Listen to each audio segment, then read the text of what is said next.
Hey everyone, it's Sarada and I scribble, and today is day 17 of Inktober, and I have this sketch to ink today, and I'm gonna go scan it before I start because I'm terrified I'm gonna mess it up.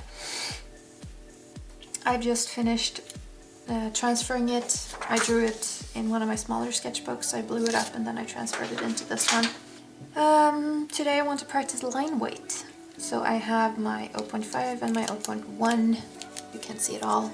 Liners, Artline and Unipin, and then I have the Petals pocket brush. I don't feel too confident, honestly, but I feel like this image would benefit from some line weight exercise, and yeah, that is what I'm gonna try to do.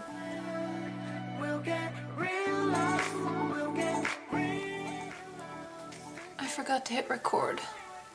I did the best parts, and I forgot to hit record. This is so disappointing. Yeah, that was a fabulously wonderful start to this recording. I forgot to hit record. Thing was that I recorded the intro and then I had to go do something, so I stopped the recording, and then when I came back, because it didn't take that long to do, I forgot that I hit stop on the recording, so I just sat down and started drawing. I kind of hate it because like the face was the thing I was pretty much the most proud of, and I didn't record it.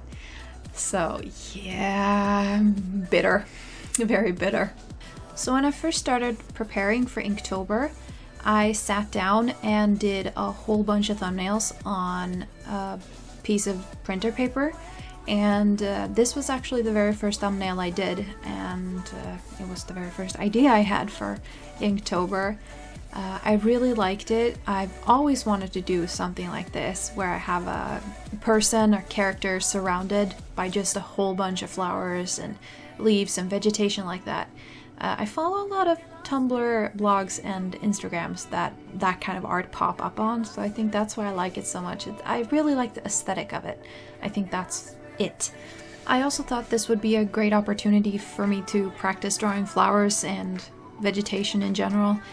Usually my flowers have a tendency to look very cartoony, and that's okay if the rest of the picture is cartoony, but if I'm doing something like this where the character is more...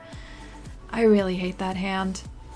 I'm sorry, off track, but if I do art where the character is more realistic looking, this is sort of half manga-ish, but I want the flowers to also look more realistic, so this one in particular I referenced off Peony, I think it's called in English, and I just googled flowers, like just the word flowers, and then I scrolled through pictures till I found something I liked and drew that. So that is basically all I did for references, and I tried not to reference too heavily on the images either, because usually when I use photos for reference I tend to go petal by petal, and it's supposed to look exactly like the picture, and I find my drawings turn out very stiff when I do that.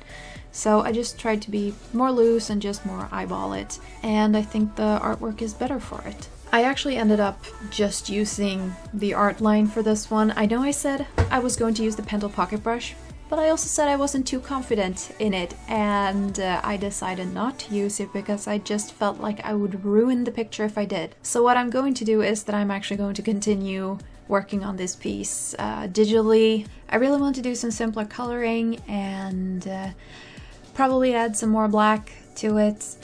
I'm pretty okay with the ink as it is. I might tweak it a little, change some things. That's the wonders of digital art. You can just edit it as much as you like, and of course that's a bad thing too in some cases, but I like that it's not final until you actually think it is.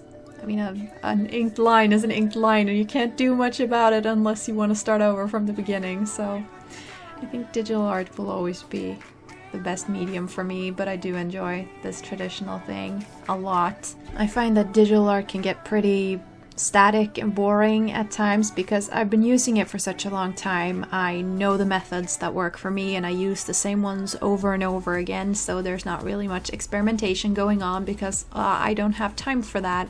I'll just do what I know. But with traditional media, I haven't been doing that for too long, so here I experiment with basically every piece I do, unless I'm doing something specific. I'm trying out different things each time I draw, so it's really exciting to do, though it's at the same time it's very scary. I'm just gonna leave you guys with some music now and come back at the end of the video. I just don't feel like I have much else to say, so enjoy the video and I'll be back at the end to say thank you.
Here we go, last lines are down and it's all finished. Here are some quick pans. I'm sorry they're kind of jittery, but when I'm working on larger paper it's kind of hard for me to do a nice pan without knocking into the tripod.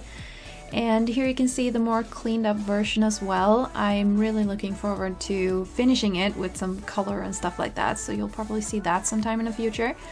Thank you so much for watching today, and I'll see you guys again tomorrow for day 18. Bye!